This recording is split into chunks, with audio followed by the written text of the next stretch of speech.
HubSpot is the leader in B2B marketing automation. It's very robust tool. You have a lot of good templates that you can start creating your automations. There's a tiny screenshot of one automation with Slack icons, which means that you can easily connect the HubSpot workflows to your like a background processes and notifications, for example, to the users via Slack or something like this. And it's also, since it's connected to the CRM, it's very easy to do the segmenting and segment the workflows to your contact base quite easily. One concrete use case to present here for marketing automation. So this one is not going to be rocket science, but then again, it's not something that would be possible without the right tooling. And a bit of the let's say like backstory for this use case, we were discussing with Miko, what should we present here? And we were struggling between maybe presenting something a bit more complex and that would maybe have like, let's say like life quality improvements, but not necessarily a big business impact, or maybe something a bit more simple, even though simple is not necessarily the right wording here, but also that has a big business impact, and we chose the latter. So this one is about what we call the reactivating program for an enterprise company operating in Europe with a fairly high touch sales model and fairly long sales process as well, like thing like 3 to 6 months in terms of like minimum type of thing. So the situation was that many marketing teams, our challenge here was like essentially to bring relevant leads to the sales team and help them build the pipeline through marketing operations. And again, like many companies, they also had a growing amount of lost deals or inactive contacts going on their CRM, which leads to a couple of issues. First, that's the more people you have on your CRM, that can of course lead to some cost, but at the same time is also a bit of a health issue of the CRM. It's not necessarily a good practice to have a lot of inactive contacts here. So we were faced with a couple of choices. The first one was essentially to just delete those people, also like to align with GDPR requirements, because even though there is legitimate interest to keep inactive contacts on your CRM, eventually that decays and you need to get rid of them in a sense. Or option 2 was to try to contact them again, because there is a lot of value in this. First, they already knew the company, they had heard about the company. They were not maybe showing interest at the moment, but they knew about it. So that's always cheaper to contact this type of contacts. And this is what we decided to do, to reach back to people who had heard of the company and were relevant to the company.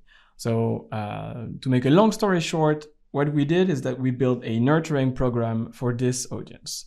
And to walk you through the process itself, so essentially what we did is that first we sat down with the sales team to understand, okay, should we talk, like who should we talk to? What type of segments should we consider here? But also how should we try to reactivate them? What type of content should we push their way to make them tick in a sense? So then we proceeded to segment the audience based on those discussions and selected content to push their way to reactivate them. And luckily, we actually had conducted a content audit a couple of weeks before starting to work on this project. Coincidence, maybe not. So we basically had everything we needed. We had a good understanding of the content we had and the content we needed to create to then talk to those different segments at different stage of their maturity or issues they may have had in the past. We then drafted the emails, which was a very lengthy bit, as you can imagine, because there were quite a few segments. And then if my memory serves, I think we had like 7 to 10 emails in the flows per segment.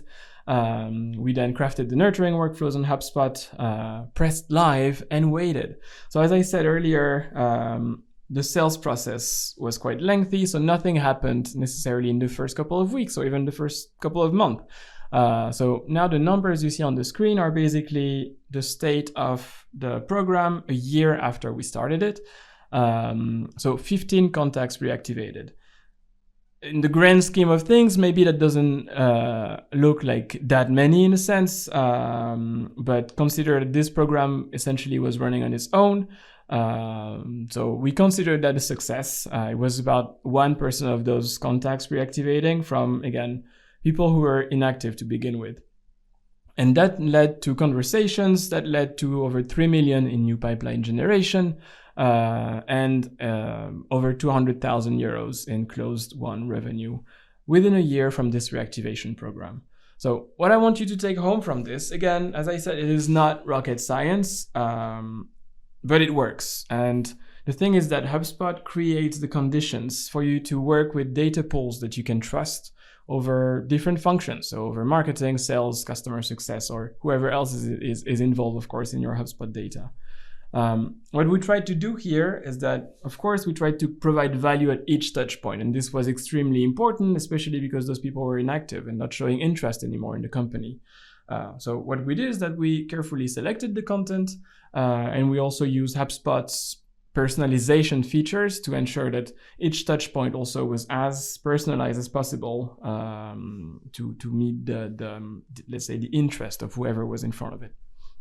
And finally, and that's basically the reason why I'm standing here to tell you about this, because we were able to track and measure everything we did, because HubSpot basically allows you to measure and understand the impact of everything you do down to the value or the monetary attribution of a single email.